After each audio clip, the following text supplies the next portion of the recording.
అమ్మ నీ పేరేంటి? ఎన్నేళ్ల సంది ఉంటున్నావు ఈ బస్తీలో? ఇక్కడ 30 సంవత్సరాలు అవుతుందమ్మా మేము ఉండబట్టి. ఏమేం కష్టాలున్నాయి? Drainage connection కష్టాలా? డేనిస్ లేకపోతే నీళ్ళ లేదమ్మా. ప్రాబ్లమా? లేదంటే కరెంట్ నీళ్ళ ప్రాబ్లమా? ప్రాబ్లం ఏమి ఉంది, ఇబ్బందులున్నాయి? డేనిస్ ప్రాబ్లం ఉంది. మేము చెట్లలోకి పోతున్నాము బాత్రూమ్లలోకి. చెట్లలోకి పోతే పాములు ఉంటుండయి. మాకు అన్నిట్లకి ఈడ ఇబ్బందిగానే ఉందమ్మా. ఎన్ని బిందెలొస్తాయి? ఎంతమంది వచ్చాయి అడ్జస్ట్ మనిషికి 10 కావాలి? బిందెలకు వచ్చాయి. అయ్యే బాసన్లకు, అయ్యే బట్టలకు, అన్నిట్లకు వాడుకోవడానికి అవే నీళ్ళు. స్నానాలకు, వాటికి అన్నిట్లకు. ఎంత కష్టమవుతుంది? ఎంత ఇబ్బంది అవుతుంది? ఎంతమంది ఉంటారు ఇంట్లో? ఒక్కొక్క ఇంట్లో ఉంటాము 4, 5, 6 మంది 7 మందిని దాకా ఉంటాం ఇళ్ళల్లో.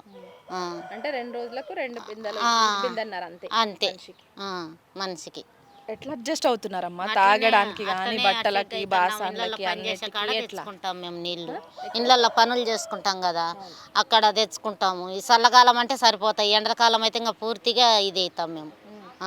సో ఎండాకాలం పూర్తి స్థాయిలో రాలేదు ఇంకా, కానీ నీటి కటకట అనేది మిమ్మల్ని బాగా ఇబ్బంది పెడుతుంది. ఇబ్బంది సో ఇంతకు ముందు గవర్నమెంట్లో ఎట్లుండే, ఇప్పుడు ఎట్లుంటుంది?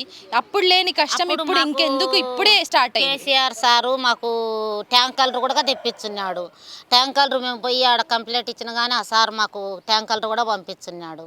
ఇంకా నల్ల వేసినాక అయ్యే చదురుకుంటుండం మేము నీళ్ళు. ఇప్పుడు ట్యాంకర్లు ఏమన్నా వస్తున్నాయమ్మా? ట్యాంకర్లు వస్తున్నాయి ఇప్పుడు? ఇప్పుడు ట్యాంకర్లు రావడంలే. వచ్చిన నల్ల నీళ్ళనే అడ్జస్ట్ చేసుకోవాలి. నల్ల నీళ్ళల్లోనే ఇది అవుతుండం మేము.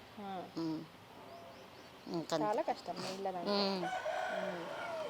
ఆ నీళ్ళు వచ్చే టైంలో ఇంట్లోనే ఉండాలి, ఉండి పట్టుకోవాలి, పనులకు పోకుండా. మళ్ళీ పని కాడ ఇట్లా తిడుతుంటారు, వాళ్ళు అడుగుతారు.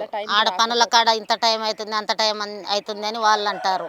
ఇక్కడ నీళ్ళని చూసుకోవాలా, ఆడ పనులు చూసుకోవాలా. మాకు మరీ కష్టం అవుతుందమ్మా. ఎవరన్నా లీడర్లు వచ్చి అడిగినరా మీకు నీళ్ళకి ఇబ్బంది అవుతుందని? లేకపోతే మీరు ఎక్కడన్నా నాయకుల దగ్గరికి పోయి మాకు నీళ్ళ కష్టాలు అవుతున్నాయి అని ఒక 10 మంది కలిసి పోకపోయినారు? అప్పుడు పోతున్నాం కానీ ఇప్పుడు అది కూడా మేము పోతలేము. మమ్మల్ని ఎవరు పట్టించుకుంటలేరని మేము పోతలేము.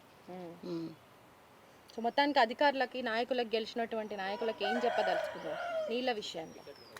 నీళ్ళ విషయంలో ఏం చేస్తాం, మాకు నీళ్ళ ప్రాబ్లము, ఇండ్లు లేని ఇండ్లు మా బతకడానికి మాకు ఇంత నీళ్ళ సాయం చేయమంటున్నాం. మరి ఏం చేస్తాం?